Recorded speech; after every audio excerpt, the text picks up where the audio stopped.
the old 90. Belongs to Carl now. All custom beds. Place for the toolbox. Gone right through from the ground up. Everything rebuilt by Mike Brand. Fairfield Center, Maine, Martin Stream Road. This was the door right here. When the tailgate dropped, you know what they say. And that was it. Room underneath that toolbox for 2 spare tires, which we normally kept with us at least, sometimes more. Yeah, he's a good one.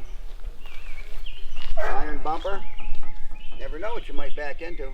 I already have. I backed into something turning around in the woods, and it was a stump or a rock. It stopped me.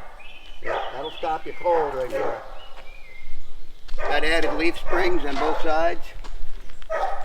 And most importantly, it's got Yosemite Sam mud flaps that came off of Leroy Lane's 1980 Toyota. So this thing goes back a period of a lot of years. 40-year-old mud flaps. How do you like that? We don't waste anything up here in Maine. Can't afford to. We's poor. Yeah. Used to haul hounds, now it hauls a canoe. 11-footer. Nice. Well, let's get out of this sun here before we cook it. Yeah, I'd like to introduce you, all my subscribers here, to my dear friend Carl Johnson. And Carl and I have been running cats and bears here for a good number of years. And we've had a lot of hound experience between the two of us. I had bought at one point an old 4-wheeler for not very much money, and it didn't run very well. In fact, it hardly ran at all, so I took it to several different dealers to see if I could get it fixed, and $400 or $500 later, it still ran as poorly as it did the day I got it. So a friend of mine, Dave Beaupre, suggested, he said, why don't you go see Carl? Go see Carl Johnson, see if he can't help you. He owns the ATV shop over here in Abbott, Maine. I said, I will. So I went over to see Carl, and I explained to him, I said, you know, Carl, I said, I've taken this thing to 3 or 4 different places, and I'm kind of getting tired of writing checks and not having it fixed. He says, well, I'll tell you what, Sam. He says, if I don't fix it, you don't pay me. I said, I like that. So I took it there, and Carl, when I picked it up, it ran fine. And we had talked about the guiding service here a little bit and the running of hounds. And Carl says, I'd like to do that sometime.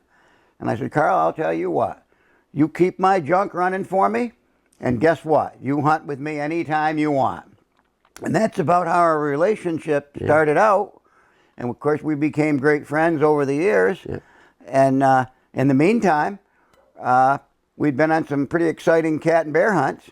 And maybe Carl can tell you a little bit about some of those hunts that we enjoyed together over the years.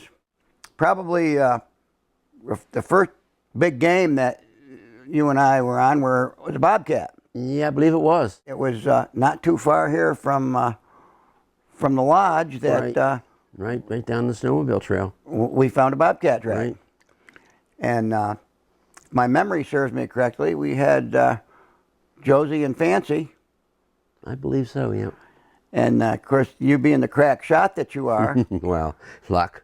No, I don't know about luck, but you know, you started down that you stood on that snowmobile trail, and I'm running all over the place. And the next thing I heard was bang, and that produced a nice cat for you. Yeah, well, the first time we saw the cat, the dog sat it and brought it out to the trail right behind our snowmobiles. But the dogs were a little close, so I didn't shoot. And they crossed the trail and circled around and came back the other way, crossed the trail again, and by that time the dogs were several feet behind the cat, and I had an opportunity to shoot. Well, you did a nice job. What'd you do with that cat? I have it mounted in the living room. Get it mounted now? Yep. Nice. Good for you. Nice cat. Good for you. And would you say that in our adventures that there were multiple times when one way or another we had to count on each other for either getting us out because we had broken through the ice? And yeah, that happens. And Mostly I had to rely on you. well, I don't know about A couple times that. I had no idea where I was. Well, it wasn't so much about knowing where you were; it was knowing how to get back from where you were. Right. I can recall one occasion when my snowmobile broke down, and I was stuck. I was just done. There was no place I could go, and the dogs were on a cat, and they had gone completely out of hearing, and I had lost my GPS signal. So I did have a phone signal, which I utilized to call Carl, and I said, Carl, you need to go to the camp. You need to get the spare snowmobile and meet me at such and such a place. And what happened after that? I came here and got the snowmobile, and you were on your started to walk out. It wasn't because I didn't believe you were going to come and get me. It was just trying to keep warm. Yeah. Yeah. But I don't remember. Did we get the snowmobile or did we tow it out? We went back and we got it unstuck. Okay, that's what it was. Yeah. We got it unstuck, That's what it was, and yeah. I followed you out, Yeah. and we got back Got to the camp. dogs and We got the dogs. Yeah. Nope, we didn't get the dogs.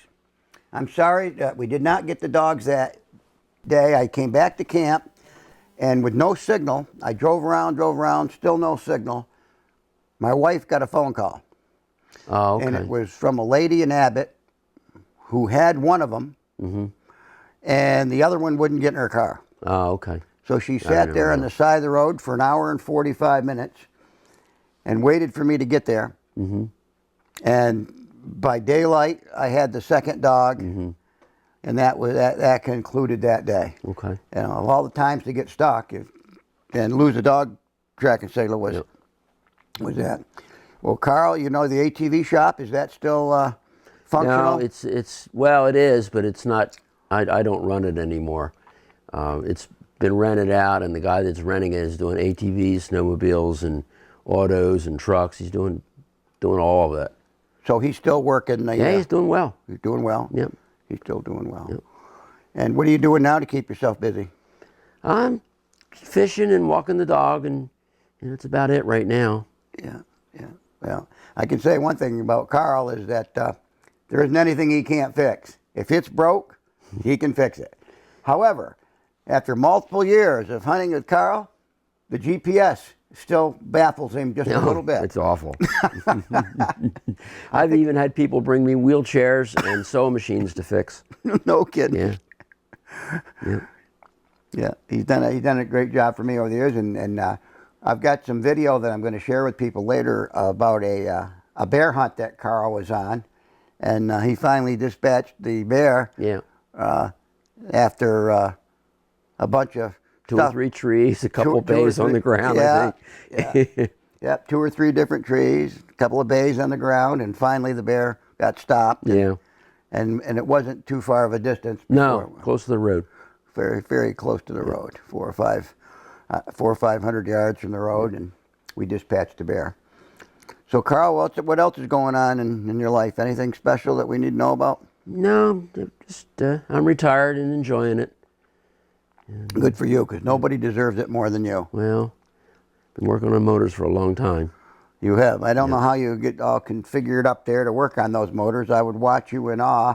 But one thing I can say is that I've got a lot of admiration for the work that you've done. Thanks. And especially the work that you've done and the help that you've given me Appreciate it. and my family. Yep, you're a good friend. Appreciate it. Not to mention our recent moose hunt. Oh, yeah, that was a good hunt. That was a good hunt. Yeah, Carl got his name drawn for a cow moose up in Zone 1, which is in the rooftop of Maine. Aristoc, yeah. And I was the sub-permittee. And on our moose hunt, we encountered a real nice gentleman. Yeah. Mike Bobcat, who saved us because in that particular hunt, the third gentleman that was with us, Steve Wood's truck took a dump 9 miles into the Allagash, and there we were, the 3 of us, with no transportation out, and miles from the nearest garage, many miles from the nearest garage. But fortunately, we had a gentleman who assisted us, and we got the truck started again, and we had a successful hunt. Yep. And, Actually, we used the gentleman's truck most of the week. He drove us around. and Mike taxied us around for the third. Yeah, Mike. I couldn't remember his name. Mike for 3 days, and then allowed us to take the moose into town to get it tagged. And that following Monday, the parts came, and we were on our way. We were on our way home, and it was pretty exciting. It was a good hunt. Click on the bell and subscribe to our channel. Thank you very much. Have a wonderful day.